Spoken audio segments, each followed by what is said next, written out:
તો બનાસકાંઠા અને સાબરકાંઠા જિલ્લા સહિત રાજ્યભરમાં મગફળી પકવનારા ખેડૂતોની માઠી બેઠી છે, કારણ કે સરકારે ટેકાના ભાવે મગફળીની ખરીદી તો શરૂ કરી, પણ છૂટક બજારમાં મગફળીના ભાવ મળતા નથી। તેવામાં સરકાર પણ માંડ 200 મણની લિમિટમાં જ મગફળીની ખરીદી કરે છે। ત્યારે ખેડૂતોની એ માંગ છે કે સરકાર આ 200 મણની કેપિંગ હટાવીને ટેકાના ભાવે મગફળીની ખરીદી શરૂ કરે। ગુજરાત સહિત ઉત્તર ગુજરાતના જિલ્લાઓમાં સરકાર ટેકાના ભાવે ખેડૂતો પાસેથી ખરીદી કરી રહી છે। જો કે પરિસ્થિતિની વાત કરીએ તો બનાસકાંઠા જિલ્લામાં 70% ખેડૂતોએ વેપારીને ઓછા ભાવ મળવા છતાં મગફળીનું વેચાણ કર્યા બાદ સરકારે પ્રતિ મણ ₹1356ના ટેકાના ભાવેથી ખરીદી શરૂ કરી, અને તે પણ 200 મણની ખરીદીની લિમિટ સાથે। ખેડૂતોનું કહેવું છે કે સરકાર 2000 મણ મગફળીની જ ખરીદી કરે છે, પરંતુ જે ખેડૂતો પાસે 200 મણથી વધુ મગફળી છે તે ખેડૂતો ઓછા ભાવે વેપારીને મગફળી વેચવા માટે મજબૂર છે। જે સરકારે આ ટેકાના ભાવની ખરીદી કરી એની અંદર જે લિમિટ છે એ લિમિટ બહુ ઓછી કરી, તો એ વધારવા વિનંતી છે, કારણ કે ખેડૂતને દરેકને પ્રોત્સાહન મળી રહે અને ખેડૂતને થોડો ફાયદો થાય। 1000નો એવો ભાવ ચાલે, હાલ લે છે ભાવે, બરોબર। હા, એટલે એટલું સરકાર થોડું કરે તો સારું, વધારે લાભ મળે ખેડૂતોને, થોડું વધારે લિમિટ એની।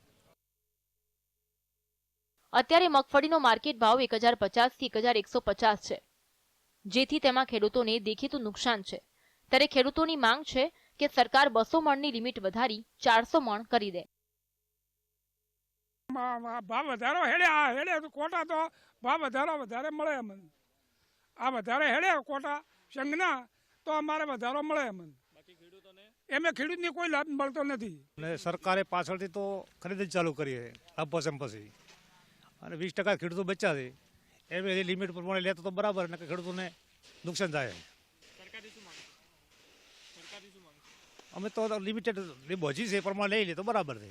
એ વધારે લિમિટ ડબલ કરે કે અથવા 3 ગણી કરે તો ખેડૂતોને જે ઉત્પાદન થાય એ બાજુ મંડળીમાં ભરાઈ શકે સંઘમાં, અને ખેડૂતને સારો લાભ મળે।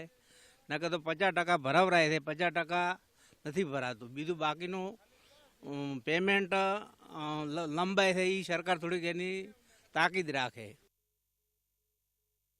તો આવી સ્થિતિ સાબરકાંઠા જિલ્લામાં પણ જોવા મળી રહી છે। હાલમાં હિંમતનગર માર્કેટ યાર્ડમાં 1000 થી 1200 સુધીના ભાવ મગફળીના તેની ગુણવત્તા પ્રમાણે ભાવ પડી રહ્યા છે, જ્યારે ગત વર્ષે આ સિઝનમાં મગફળીના ભાવ 1500 થી 1600 રૂપિયાના બોલાયા હતા। ચાલુ વર્ષે સરકારે ટેકાના ભાવે મગફળીની 1356 રૂપિયાના ભાવે ખરીદી તો કરી રહી છે, પરંતુ તેમાં 200 મણની લિમિટ બાંધેલી છે। તેમાં પણ સરકાર મગફળીના પણ ગુણવત્તા મુજબ જ ભાવ આપે છે, જ્યારે ખેડૂતને પેમેન્ટ પણ 20 થી 25 દિવસ પછી થાય છે।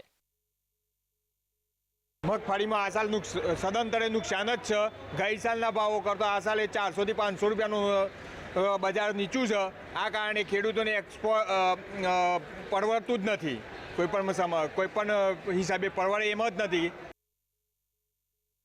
ખેડૂતોનું કહેવું છે કે સરકાર ટેકાના ભાવે જે ખરીદી કરે છે તેનું પેમેન્ટ 2 થી 3 દિવસમાં મળી જાય તેવી વ્યવસ્થા ગોઠવે, સાથે 200 મણની લિમિટ બાંધેલી છે તે હટાવીને બમણી ખરીદી શરૂ કરે। હવે ખેડૂતને તો અત્યારે શું કરવું કે બિયારણ જે વાવણી વખતનું જે બિયારણ છે એ જ ભાવ અત્યારે તરણ જ અને એવો ભાવ હોય છે।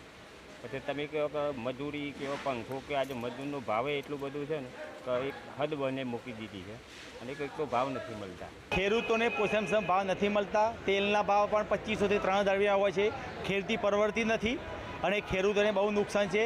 સરકાર કોઈક વિચારે કે ટેકાના ભાવમાં પણ મગફળી ખરીદી શકાતી નથી, એ ઊંચો ભાવ પણ મળતો નથી, અને ખેતી દિવસે દિવસે મોંઘી થાય છે અને પોષણક્ષમ ભાવ પણ નથી મળતા।